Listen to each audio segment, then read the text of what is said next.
Pagkabukas mo, kukulong mo na yung pitcher. Tapos nakita mo walang tubig. Ay, malamig. Sobrang lamig kaya. Ito yung dahilan kung bakit hindi ma-refilan kasi malamig.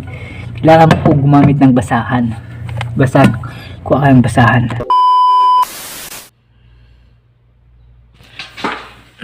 Bigla pala akong nagising. Kasi nauuhaw ako. Gusto kong uminom ng tubig. Init ng panahon.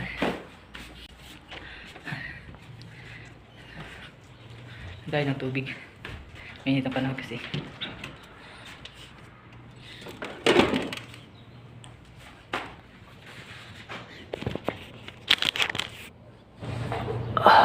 Ang sarap ng malamig na tubig. Sana all.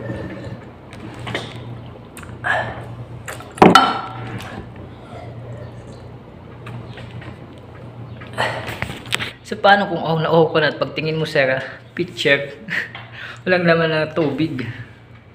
Ang gagawin mo? Siyempre, tuturuan ko ngayon kung paano nga ba maglagay ng tubig dito sa pitcher at ilalagay natin sa ref para may malamig kang tubig na iinumin. Let's go! Saruan ko kayo. Paano nga ba? Siyempre, ang una mong gagawin ay pupunta ka sa ref. Diba? Nakita mo yung ref. Nakita nyo. Nakikita mo naman, di kailangan magsalita pa, nakikita mo na yan. Di ba? Punta kayo. Okay. Punta kayo. At bubuksan mo. Ito. Ito, bubuksan mo. Bubuksan mo. Pagkabukas mo, kukunin mo yung pitcher. Pitcher. Pitcher.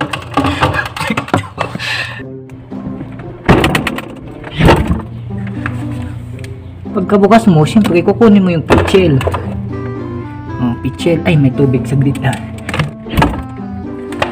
Pagkabukas mo, kukulong mo na yung pitcher. Tapos nakita mo walang tubig. Ay, malamig. Sobrang lamig kaya. Ito yung dahilan kung bakit hindi ma-refilan kasi malamig. Kailangan mo po gumamit ng basahan. Basag. Kuha ng basahan. What the fuck? At ito na may basahan na tayo. Hawakan mo to. Hindi na siya malamig. So, ang totoo talaga no. Mga tamad lang yung mga kasama mo sa bahay kaya di sila nag-refill. Kala lang nila sabihin lang nila malamig yung pitcher kaya hindi nila nare-refillan. Sa atin lang yun ha. Okay, pangalawang step ay hawakan natin ang pitcher. Punta tayo sa jug o kaya sa mineral water natin. Let's go. Okay, nandito na tayo sa pangalawang step. Ang pangalawang step ay hawakan natin ang pitcher.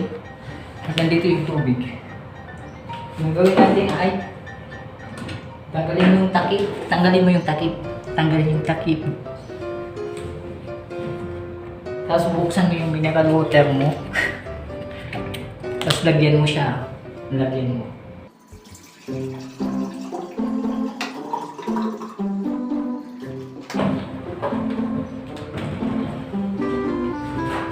Oh, tapos tatakpan mo. Takpan mo na siya. O, diba? Meron na. May laman na. Pangatlong step ay punta na tayo sa ref at ilalagay na natin ito sa loob. Okay, nandito na tayo sa ref, di ba? Hawak mo na yung pitcher na may tubig. Gagawin mo naman ay papasok mo na yun doon. Papasok mo na. Papasok mo na doon. Siyempre, hindi mo pala yun may papasok kung di mo bubuksan. Di ba? Bubuksan mo yan. Bubuksan mo na siya. Pagkabukas mo ng ref nyo, kunin mo yung pitcher, ilalagay mo na siya sa lagayan. Yes! Tapos na! Ganyan lang ka-basic kung maglagay ng tubig sa ref. Diba?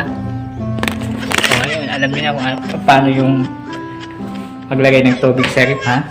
So yun lang po yung tutorial natin ngayon for today's video. Yun po yung tutorial natin ngayon. Paano nga ba maglagay ng tubig sa ref, okay? Napaka-basic lang. Kukunin mo lang yung pitcher, lagyan mo ng tubig, refillan mo, tapos ibalik mo sa ref. Okay, ganun lang yun. Kung nag-benefits ka sa video na to, please follow and subscribe my page and pa-share na rin ng video para marami tayong ma-inform.